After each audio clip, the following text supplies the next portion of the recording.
This is Patty. Some of you who went to RSL might recognize Sarah Jones. Sarah worked as one of my faithful library assistants when I was at my last library. And at that time, Sarah started school and she has gone on to bigger and better things. And now she's the director at the Carlsbad Library. And many, many months ago, she told me about this cool program. And so now the opportunity is here for you to decide if this is right for your community. Some of you might have an idea of what adult story time might look like, and some of you I've talked with about doing programming at care centers or senior centers, but you're going to hear a different look today. And so we're going to be honest, this program might not be for you or your community. And if you leave us, we'll be sad, but we do understand that your time is precious and you need to move on to places where you can get a better use of your time. I hope that you'll stay around and open up your minds to learning something new today. And we're going to turn the work over to Sarah and Michelle. Well, thanks for having us. We're excited to share our program. And when we started this, we never thought it would become such a big thing. So I'm going to go ahead and share my screen. It says the host disabled it.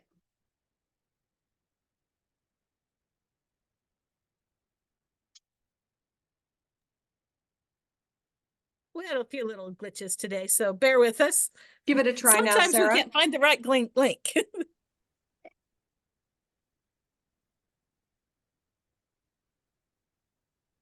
There you go. Excellent. Okay, so hopefully you guys can see my PowerPoint. Yes. Okay. So what we've called our program for presenting at different conferences we've done is Beer, Books, and Beavers, Ways to Connect Outside of Your Library. And Michelle and I are happy to be here today. We're hoping Frankie would make it, but he showed up at 11 o'clock in his Irish four-leaf clover shirt ready to present, and he realized he got a mix-up on the time because of the time difference. So he was sad he couldn't be here, but he is the one that does all of our reading of our stories, and we think he's an integral part of our success. So what is adult story time? Basically, every month, Frankie comes to Milton's and he sits in the front there and he reads a story. He never knows what story he's going to read. He just shows up with a positive attitude, and they usually meet Sundays at 7 p.m. Our goal with partnering with Milton's was to bring them more business, because we wanted to give them an asset of us being there. So both with our adult book club and the Storytime, we partner with them. We chose days that they had less foot traffic, hopefully trying to build some of their business and bring more people into their establishment. And it's been highly successful. So where it all started, I'm going to kind of let Michelle tell you the story because it was her idea. So, I mean, it's on the screen. I'm not going to read that verbatim. I'll just tell you. Online, I saw a book being read. This book, Sarah, Beaver. Can you ask Michelle to sit closer to the mic, please?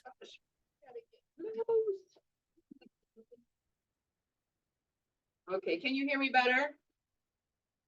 Yes, thank you. Okay, so I saw this book, Brenda's Beaver Needs a Barber, being read just on the internet by some lady, and she was cracking up while she read it. And I decided I wanted to have my favorite Irishman, Frankie, read it to me, because I thought after he had a beer and we were all happy at the brewery, it'd be a fun time. And so one day we were all standing there at the brewery. We had a community meeting, and Sarah was there, and as was Frankie. And I turned and I asked Frankie if he'd read me a story, and he said, "For you, anything." So then I turned to Sarah and I asked her if the library could get this book so that Frankie could read it to me. And she said, "Sure, whatever you need." And so they got us the book, and it's been quite an adventure to have Frankie read to me, because he's reading to me and everybody else. ultimately gets to enjoy it as well. So that's how it started. It was a joke. I just wanted to hear a funny story. And now what is this, our third presentation about reading to adults. And it's pretty fascinating and I'm enjoying it quite a bit. And we're on season 3, I think, of Storytime. Yeah, which means like going on 3 years of doing story time.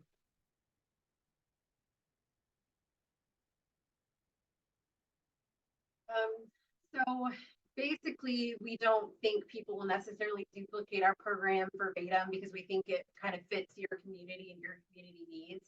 But we do think it's important to build relationships with your community members and your businesses and organizations. Find a way that you can actually help them and support them, because I think sometimes as librarians, we're all short-staffed and short on budget. So sometimes we're quick to ask for donations or ask for things that benefit us. But sometimes I think going out there and asking them how we can help them is a great way to get involved with an organization. It's also, I think, important to take things outside of the library, because you're going to reach a whole new group of people once you're outside the library. And then I think outreach is important because once you build a strong community partnership, they see the library as so much more than just books, which is what our goal is. We've learned a lot of key things doing this over the 3 years, and a lot of it is know your audience, because some things have been successful and some things haven't. Humor always keeps them entertained, and I think Frankie does a really great job about this, because he's quick to, if a book is about Susan and there's someone that he knows in the audience named Susan, he'll start reading the book to her and he kind of involves them in the book. So I think that adds to the humor and the embarrassment and the fun of it all. We purchased some books recently that were kind of dark humor, and those were not popular.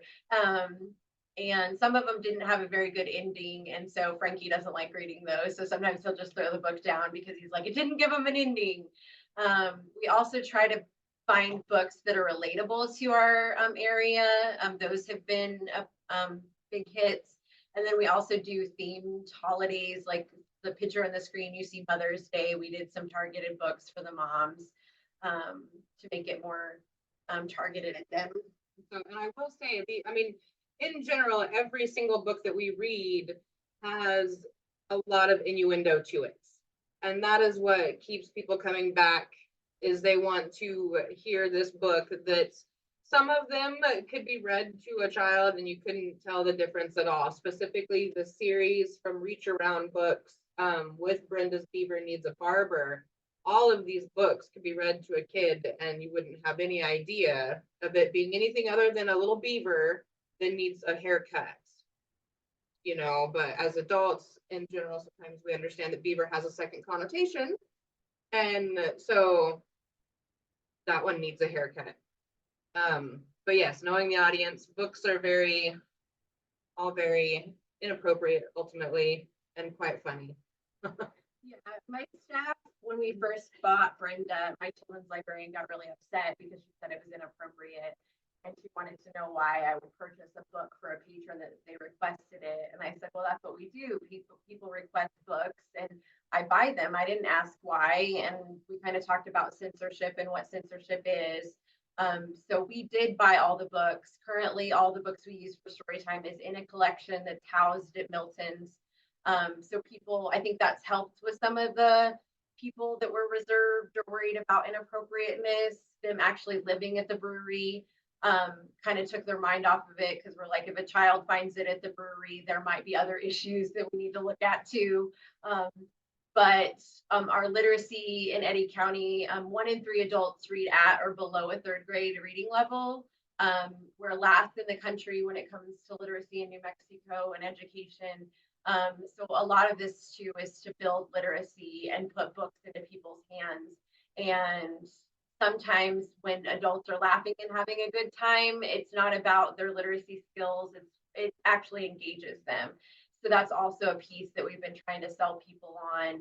about, especially censorship, is if they don't have books that they want to read, they're not going to pick up a book and read. And then we kind of put it into a monetary perspective for at least our stakeholders about, if these people can't read, they can't fill these open jobs, and you're not getting the revenue from that person working. So try to show how important literacy is, and how something so simple as a adult story time at a brewery impacts the community, impacts Milton's income, and it helps our literacy rate. Where are we now? We were doing it more than once a month.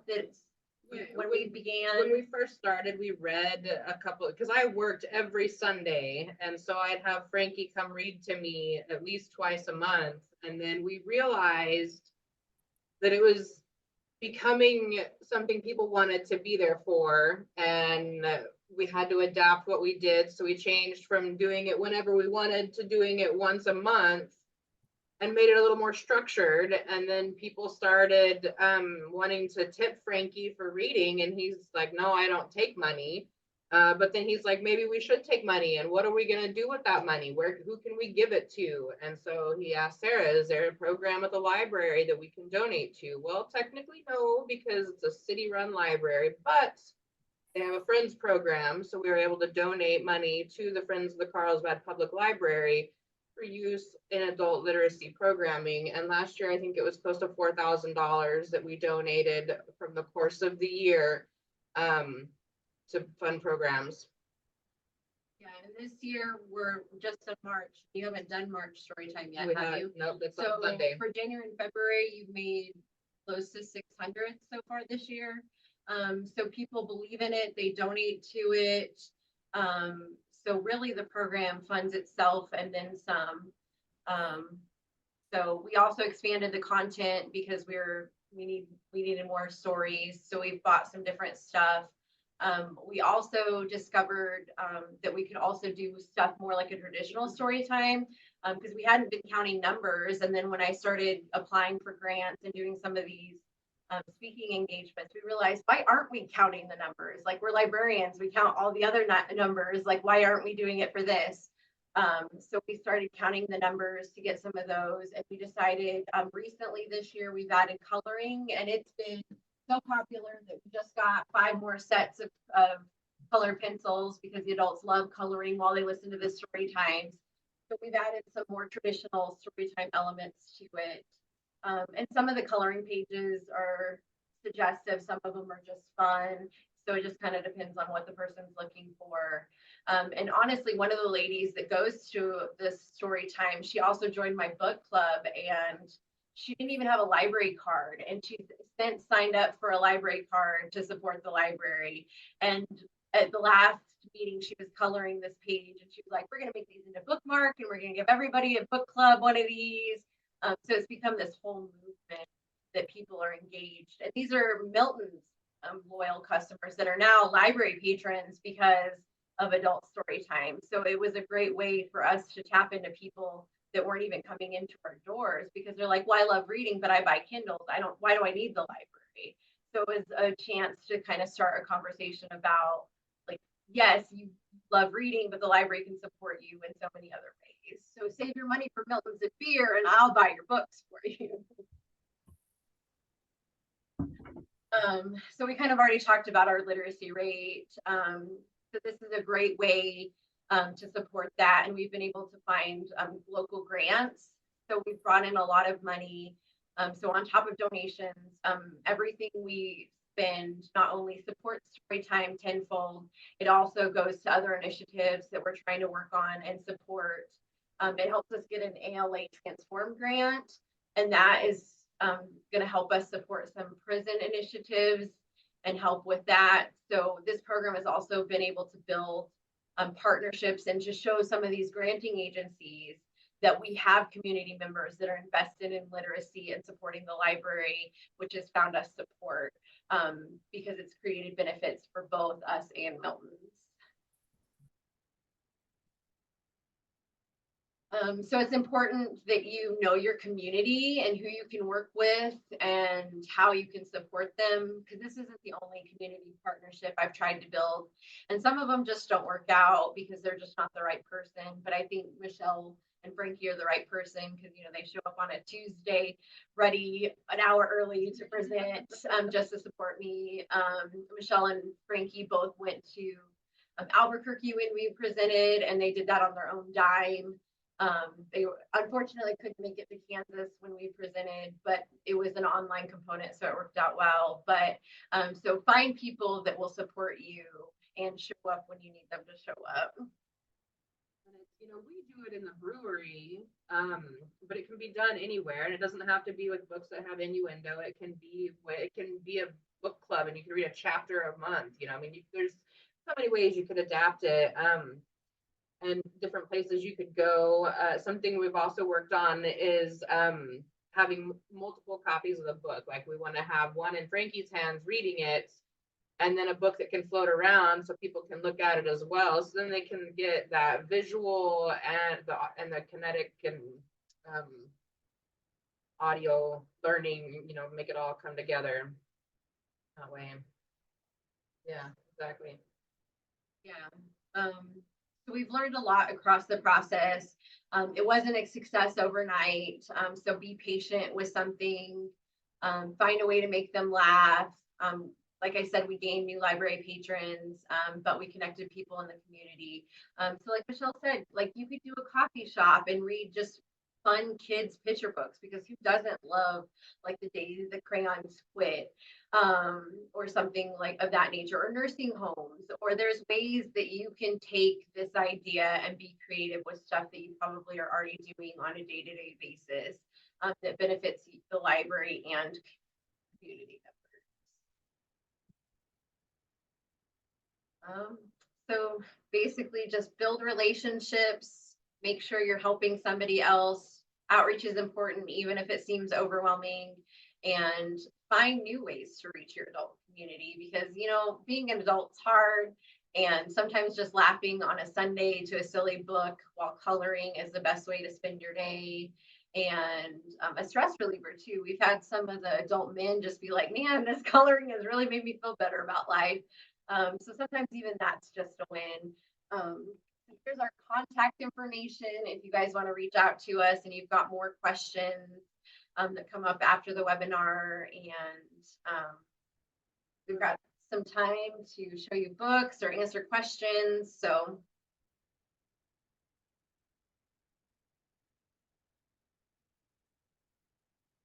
there's this whole selection of books by this Brad Goss. They're ultimately pretty funny, but these are the books that don't really have an ending, and these are the ones that Frankie throws at me because he's like, it doesn't have an ending. And then we get books like this one is called Massive Erections. And it's about like last month we read one a month. Last month it was about the Great Wall of China. And so then this gives us a little historical bit, but it uses some innuendo humor to teach us about the massive erection that is the Great Wall of China. So we're able to add some learning components into it as well, and they don't even realize it. So we reread books. Like this one is a favorite. Just a tip. This is Sarah's favorite book. Yeah, it's quite amusing. It's about a little mouse that has a paintbrush, and he wants to just, I don't even know how to describe the book, but it's fantastic. It's a lot of fun. We did have some issues with people stealing books. Like we had these just on a shelf, and I think we lost about 6 books because people were stealing them. And so I've since moved these books away from public access because I don't want them stolen, because we need them for our programming. But we have a bookshelf that has other books on it. that they can read, and some people leave them there, some people take them, but those ones it's okay.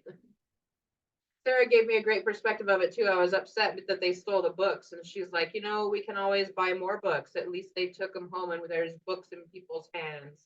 And I was like, that's very true. If they liked that book enough to take it and think they needed it, then we reached that person.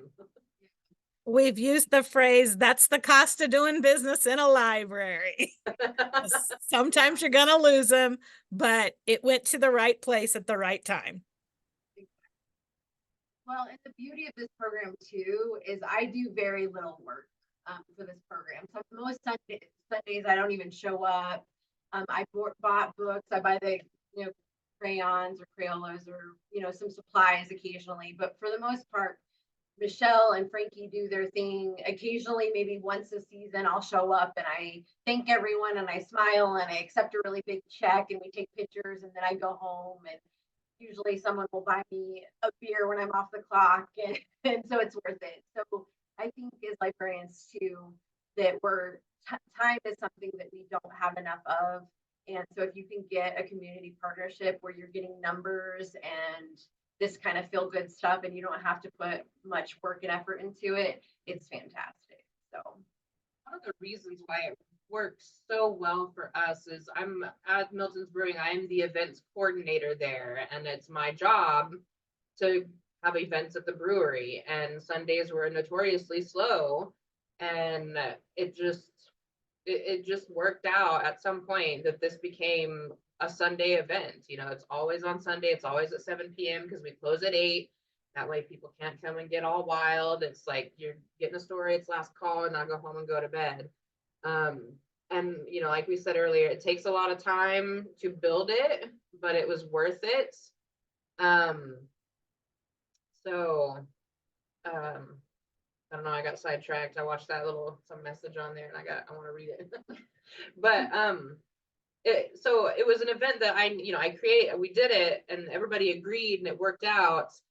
At the brewery, I keep track of all the money that's donated, and then at the end of the year, we donate all the cash that's just collected and stays in the safe. And then at Milton's, we match up to $500, and then Frankie's business matches up to $500 as well. So there's always a pretty much guarantee that there will be at least $1,500 per year donated to this. Always more, because people they really buy into it. They donate, and Frankie's expanded the coloring. He now makes it a competition, and we collect money at the end, and so it's boosted the revenue even more. Yeah, and Frankie's birthday, his daughter Kat, who does Main Street in Pearl of the Pecos, which is our arts and culture district, they do a big birthday party, and then they charge admission for people coming in, and they charge for they donate like 20s for him to read a book. So it becomes this whole big thing, and it's amazing the support we've gotten. So to answer the question I see in that chat, we have not tried any adult content with longer stories that continue to the next Sunday. I don't think that is fitting for our community. I think for some or other locations that would be, but our crowd is looking for a one and done kind of thing. They want to hear the book in one fell swoop and not have to be required to come back to know the ending.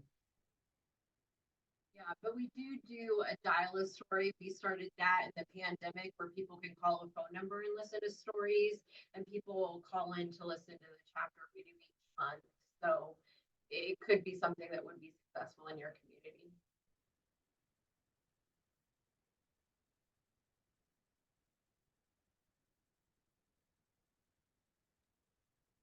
Any other questions, thoughts, book suggestions? Are you interested in book recommendations? Hi, this is Gail. I do Hi, have Gail. a question. Where did you find your statistics about adult literacy in your community? The Literacy Coalition of the Permian Basin was recently created. The oil companies in the region saw a need for literacy, and so they started the coalition, and they funded major research. So thankfully, we have a whole guide of how we're failing at literacy. But that's come in helpful to kind of show the community that we have a need, give these statistics for funders to get grant funds. And the mayor recommended I be on the board of that coalition. So I'm part of that as well. So that's been a good partnership as well.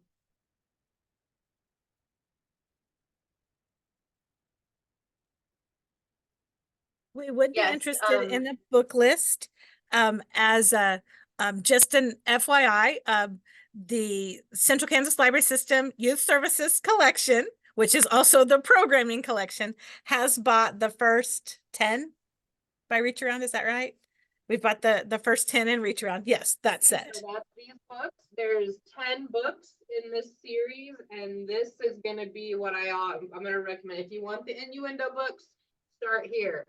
I absolutely recommend because they are the best. My favorite. And many times we go back to those. The other books, any of them by the Baben, Baben, any of these would also be good. I believe there's 4 of them.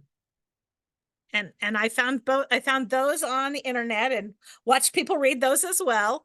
Yep. We do have the 10 by Reach Around, and we have had a couple of libraries borrow them. I believe one even attempted to do at a program. Is that person willing to tell us how their She's holding up a attempt book. went? Ooh.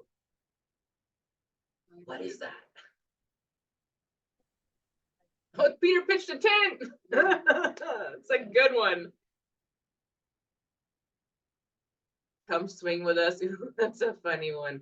See, in some of those books too, you know, oh, Spank the Monkey lends a hand. That's a great one. See, and you know what's funny is that Spank the Monkey, he shows up in a couple of books. Yeah, most of our content we get off Amazon because it's easy for the Friends funds to purchase that way. But yeah, some of them we bought and they looked better online than they actually did in Storytime. And some of the more recent ones were more not as discreet as the Reach Around books. So Right. people are like, no, this is clearly dirty, Sarah. And I'm like, well, or maybe you are, but you know, but they're not as innocent as the Reach Around books. So. Yeah. But yeah, if you guys want a complete list of books we bought, I can send that to Patty and she can get it sent out to you guys. So Thank you, Sarah. So Patty, that collection, the Reach Around books are in the Youth Services Programming collection. So That is correct, and they are available for checkout, one book at a time, not as a set. That way they can be in more places at once. And Diane has the set at her desk right now. Then do they request those books through Pathfinder or through the Youth Services materials request form? Diane said either way works for her. Because they're books, not games. She's the one managing it. Thank you, Diane. I did see in the chat that Amy from Otis mentioned a Choose Your Own Adventure.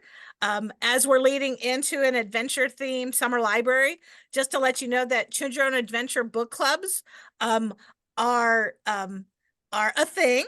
Choose Your Own Adventure does provide a free copy of one of the books when you complete the reading of 8 books. They recommend a book club does a year-long event. And if you do, pardon? Yes, please. If you do the monthly book club, at the end, the person running the book club submits the names and then they get to choose one of the original first 8, I believe. And those books are sent by Choose Your Own Adventure for nothing to the library to be given to those participants. Diane's going to throw the link in the chat. So this has been one of the new exciting things that we found out about in the last month or so. And that's been really popular with the 20s and 30 somethings who've done the nostalgia with those books as children. And then of course, the middle schoolers has been really popular. You should get that one, Sarah. We should. Okay. We don't have it. Samuel L. Jackson reads it though. I don't know if you can do it justice because it's good. He's close. Having an Irishman do it though, that would be pretty good, I think. I can't wait. We're definitely when I go to Carlsbad, it's definitely going to be for adult story time. And I'll help your librarian.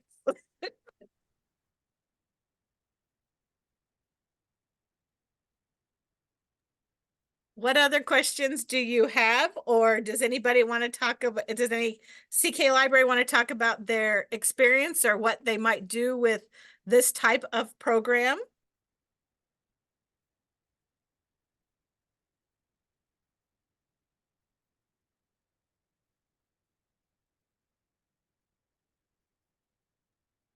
Or do you just want to borrow books from Diane so you can read them yourselves? Because that's okay too. A checkout is a check.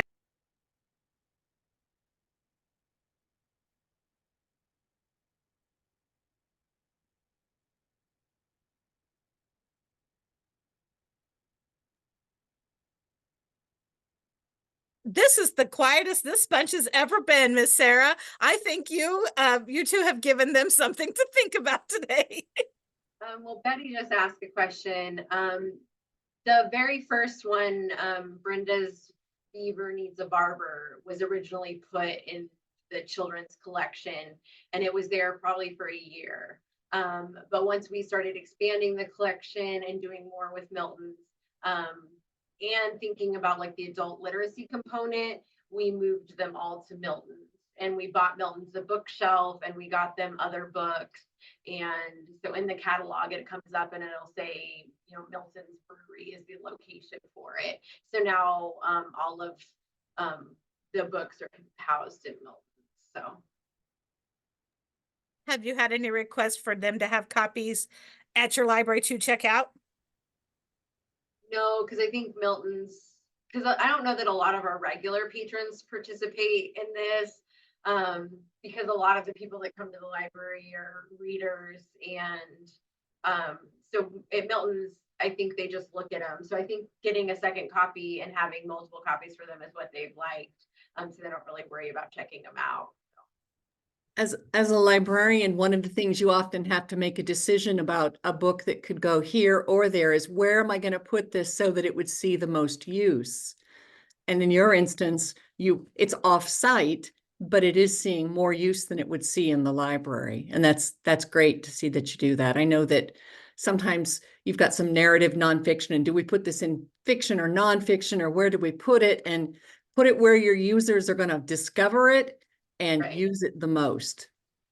Well, and it kind of addressed some censorship issues as well, because Michelle made a post on Milton's Facebook about it, and she stacked the books, and Brenda's was on top, and somebody, I don't think we ever figured out who, went straight to the mayor and said, Sarah, it's dirty books at the library. And Yeah. of course, he didn't come to me, he went to another staff member, and course. thankfully, like, it was his information officer he went to, and I think he understood the program, so he was easy. Like, he quickly like did a PR spin on it and was just like kind of squashed it. And for a while, I got some heat about some things, and he started watching me more closely. And my response was just like, well, those books are at Milton's, they're not at the library. And I think that kind of gave him a peace of mind. And then we didn't talk about other books I have on my shelf that are probably way more suggestive and inappropriate in his mind. You know, that like a library board member requests for the adult collection, but we just didn't talk about those things. So that kind of helped. So since you brought up the subject of censorship, what is the current state of book bans and things in your area? Honestly, for the most part, we're in a good place because New Mexico is a Democratic state. So some of our legislators are trying to pass laws that protect librarians and people's right to read, unlike a lot of the stuff we're seeing going on in Texas next to us. We are in a Republican community, though. So the past mayor was very conservative, and so there were no real laws or things that are being passed. One thing I did when I became director was change our collection development policy, because the past director, it just talked about where we were going to buy books from, and it didn't really address censorship issues. So that was one of the main things I did, was I went to my board and said, you know, like, things are arising around us. We need a sound policy that's already in place to back us in what we're doing. So I got policies from all over the country and created, I think, a really strong collection development policy that kind of talks about, we don't believe in censorship and this is how we feel. And so there were a couple incidences against the library, specifically from inside the city, that we experienced censorship. Some was my library column, and the ALA, some of those traveling exhibits, they wouldn't let me apply for the one on evolution because it had the skulls in it. And so they said that it would upset people. So it got pulled from council's agenda, and I had to meet with the city administrator and talk about it. And I was like, well, you didn't read the packet I sent you, because it talks about ALA wants diverse programs supporting both sides of evolution. And one of them is like a pastors panel. And then I got told, well, separation of church and state. And I was like, well, the mayor does a prayer breakfast. So, and I told him that this is censorship, and he said, no, it's not. And I'm like, okay. So I tried not to push too hard on certain battles. I did report all of it to ALA though, so. And I think you brought up an important point, Sarah, is that you need to have policies that address your collection, surely, but you also should have policies that address your displays that you put up. And that's not even, that's if you get a big traveling display. I know a lot of libraries a number of years ago got the art display through ALA, but even if you're including holiday things on display, your policy needs to explicitly spell out what is and is not allowed. And CKLS has examples of that. We have some display and meeting room policy samples on our resource guides for librarians. And I see Liz's brain is working. She's going to go pop the link in there for you. If you have an existing policy, you can send that down to CKLS, and we'll be glad to audit that policy for you. Essentially, we look at it and see what it is and what needs to, what we would recommend to change for your library's safety, actually. And there it is. It's right in the chat. Angie says, my board found it quite an interesting idea. I just don't know where we could do it. And it sounds like the reader is the most important part. And I think with a program like this, where you do it is going to be as important as who is doing the reading. And one of the things, because we have a lot of smaller libraries that are actually closer together, is that perhaps 2 or 3 of them could go in. Maybe the library not in your town has a good place in the town next over, and you could go in together and sponsor that, because maybe you have a good reader, but they have a good space to hold that off-site and after hours. So visit with the librarians in your area, and maybe you can work something up like that. When we presented in Albuquerque, we also wanted to recreate Storytime in Albuquerque. We wanted to host it at a brewery there and find a local place to donate money to. And it was actually a lot more difficult than I anticipated it to be to find a brewery. I work at a brewery, and I am a part of a guild of breweries, and it was difficult to find a place to host it, somebody that wanted to do it. And then it was also, it was just a challenge to get some people to work with us. But once we found the right literacy organization, they were quick to jump on board and be interested in it. And I think we donated about $100 to them that evening. And so it worked out just fine. It worked, but it was definitely a challenge. It's not everybody's me. I'm just thinking of all of the wonderful old men that used to congregate at the quick shop that I worked at, and the stories that they would tell in public, and how that would probably be a good place for it. Just like the co-ops and stuff where they gather for coffee in the morning or something like that. we do have a couple of libraries who've indicated that they're gonna give this a shot in some form or fashion. And they promised that they would report back to us. I believe one of them is going to attempt a bowling alley and one is at a game night. So they're gonna try and see what happens. So I'll be interested whether or not our CKLS communities are ready for something like this. It's what the purpose of continuing education from CKLS is to take you a little bit outside of your comfort zone and to make you think and consider. And so I know I know it's different, but we want you to see when we step out of our own little space, maybe there's something to be learned and some new experiences to be had. And so we thank you, Sarah and Michelle and Frankie, because it sounds like the life of the party was missing today. Yes. And but we thank you for taking the time to join us today. I'll ask again, does anybody have any questions of Sarah or Michelle? And give you the opportunity for.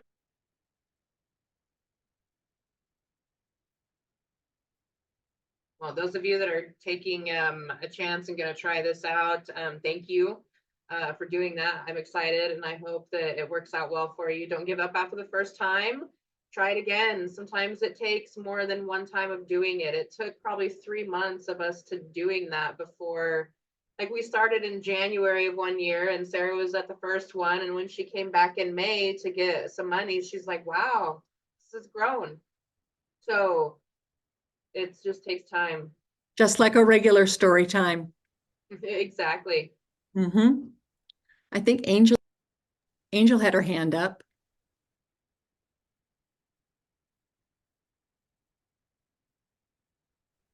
I was just very excited when she said that the mayor had a problem. I have a very uptight library board and city board.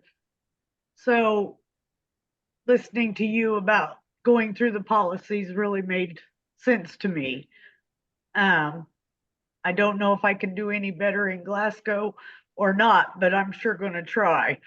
Awesome. Well, and you don't have to pick a book that's full of innuendos. You have a really good story time for kids. You could even read children's books to the adults and see how that goes.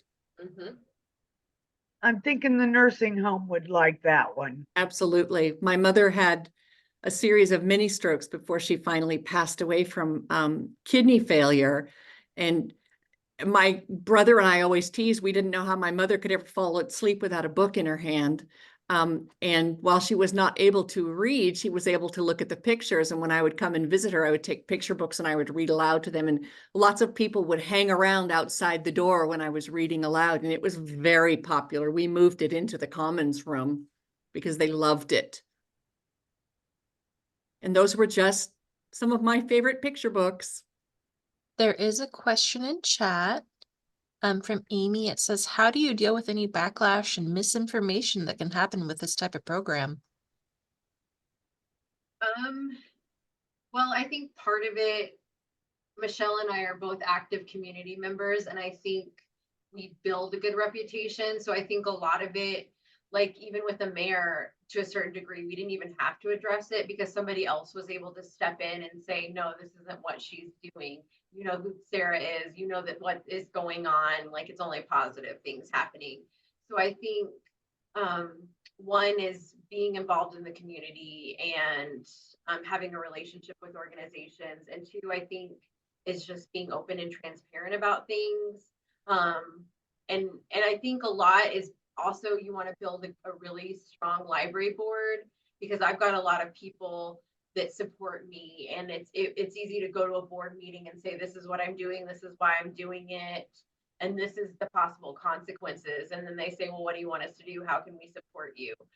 So I think having a strong board is important, and having good policies support you in any sort of program like this. And I think just being a face for the community, because I think sometimes in small libraries, we get so bogged down with the paperwork and the to-do list that we don't always be the face of the library. And I would urge you to get away from your desk occasionally and go out and mingle with your patrons, go to board meetings, go to like community meetings, because a lot of that formed the partnership. Because if I wasn't involved with the Pearl of the Pecos and on their committee, I don't know that Michelle would have thought to ask me for a book for this program. She might have just gone on and Amazon, and her and Frankie would have had this story time, and Milton might have been succeeding. And I'd just be like, well, why are they doing story time when I'm in the library? Like, so a lot of times it's just, even as overwhelming and daunting as it seems, sometimes just getting away from your desk and going out and being in the public and being the face of the library, so people know, oh, that's the library director, that's what she's doing. Because I was amazed at how many meetings I went to, because the director before me, she was given an outdated library, and she spent a lot of time building the furnishings and bringing things up to date and getting internet. And she did incredible things on the inside, but a lot of it was stuff that nobody knew. To this day, she's been gone 4 years. People still come in and be like, oh, well, last time I was here, you didn't have these bookshelves and you didn't have internet, you know? And so a lot of the work she did was unseen because she was on the inside. And I'd go to meetings and people would be like, well, I want to read the newspaper, but I have to clear my cookies because I've used my 3 free articles for the month. And I'm like, no, you don't. They're like, what do you mean? I'm like, the library subscribes to it. Why aren't you using our subscription to the newspaper? Like, and then I realized there are so many people that don't know what the library is because she spent her 10 years as director inside her office, inside the library, updating stuff. And it was stuff that needed to be done. And she did incredible stuff, but she never got away from her desk. She never went out and talked to the people. So then there was this whole narrative in the community that was like, well, it's just books. Do you even check out books? Why do we need a library? And they didn't realize, well, we have legal forms and we have databases and we have newspapers, and it's all stuff that she was doing for the most part. She just wasn't telling anybody, and they didn't know. And so a lot of it is just not letting them have misinformation, because you're out there preaching and screaming it from the rooftops. Hey, I'm Sarah from the library, and this is what we offer you. We're more than just books. Like, and sometimes I think they're like, oh, here she comes. Like, but you know, you got to be your own advocate. So I think taking time away from your desk is key. And I know it's hard, but it's important. I would Sarah, also couldn't add, be more proud. yes, I would also add that crafting the right marketing piece is going to make a big difference, because if you have people who are coming to see when you give a mouse a cookie and you're going to read the beaver needs a barber, there's going to be a disconnect in what they're expecting. And also, I think that by holding it off-site, even if it is in a brewery or a bar or a bowling alley, whatever's going to work in your area, that's also going to help communicate that as well. That the library is a partner in this. Yes. Well, and that's one thing that we do even at Milton's, because sometimes there are people there that are just like, I want to drink my beer, leave me be. So we always make like Michelle makes an announcement and says, hey, we're going to read story time. Some of them might, you know, they have innuendos. It might not be for you. Or if there's like a family with a child in the corner, we always announce it, so they have a chance to get up and leave or move to another side of the bar, or things like that. So yeah, we give people a chance to get up and walk out. And I bet Patty can attest to this, but I know some of us too are introverts. So I think sometimes getting out in the public and speaking is hard. And I bet when she hired me, she never imagined that she would be sitting on a webinar that I would be presenting, because I was a shy, quiet girl that kind of just stared at her the day she's like, you need to call this business owner and tell them we're going to use their parking lot for touch a truck. And I stared at it like, really? You want me to talk on the phone? I don't like talking on the phone, but you're my boss, so I'll do it. And, you know, now I'm presenting webinars, so. I personally feel that statement 100%. Like someone telling me you have to talk to someone, what do you mean? We do have a hand up. Karen has been waiting patiently. Karen, do you have a question? Well, I am one who's got some of the books, and I'm doing this tomorrow night, but I'm going to be off-site, and I chose a group of people that are diverse in ages, diverse in the types of work they do, and just kind of a feeler to see how they could place it in the community. Not me as the librarian, but the feedback from the different aspects of things. And I'm kind of hoping that some of them, because we'll probably brainstorm some ideas, might choose to take it somewhere else. And the library would get books for them. But I just am trying to present it in a, I like to say, safe environment for me the first time, so that I'm not pitched out on my ear. And so I'm going to give it a try. And I've already been told that if there's not pictures, it didn't happen. So. Oh, I wonder who must have said that. But anyway, thank you for being a brave one and trying something new for your community. So again, we just want to thank Sarah and Michelle for bringing us something unusual and new that might just spark a whole exciting lot of programs popping through our 16 CKLS counties.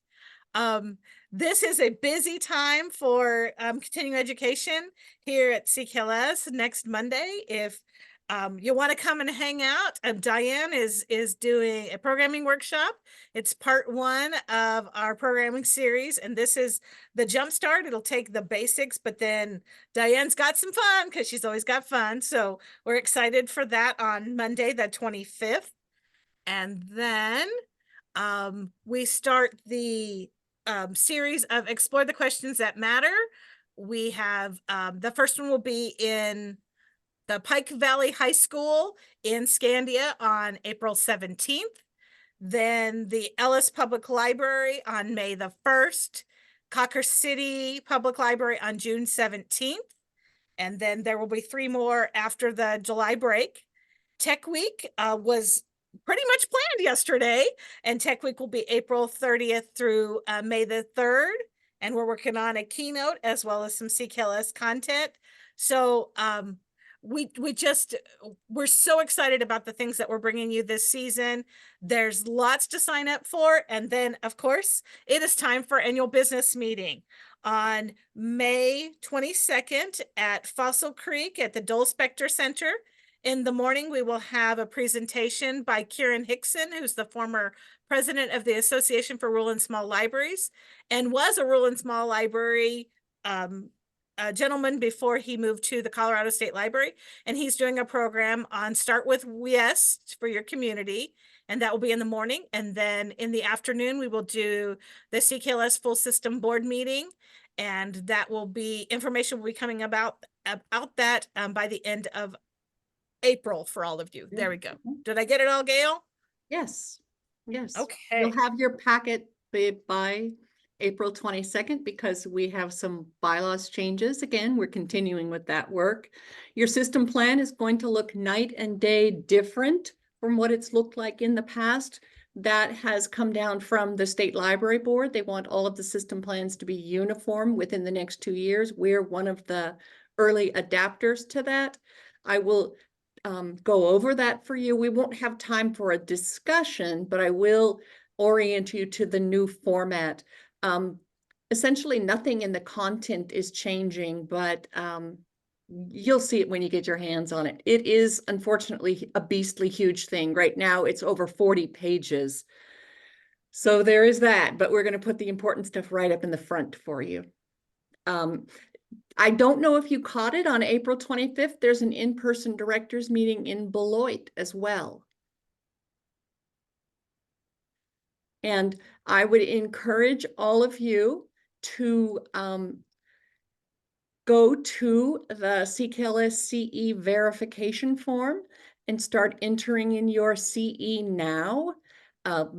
We're going to populate everything that's happened kind of up till now, but I would encourage you to do that for the simple reason that it makes your end of year reporting really really much easier. You're going to have that stuff right in there. It's going to be a simple copy and paste instead of digging through your calendar, stuff like that. Anything from anybody else?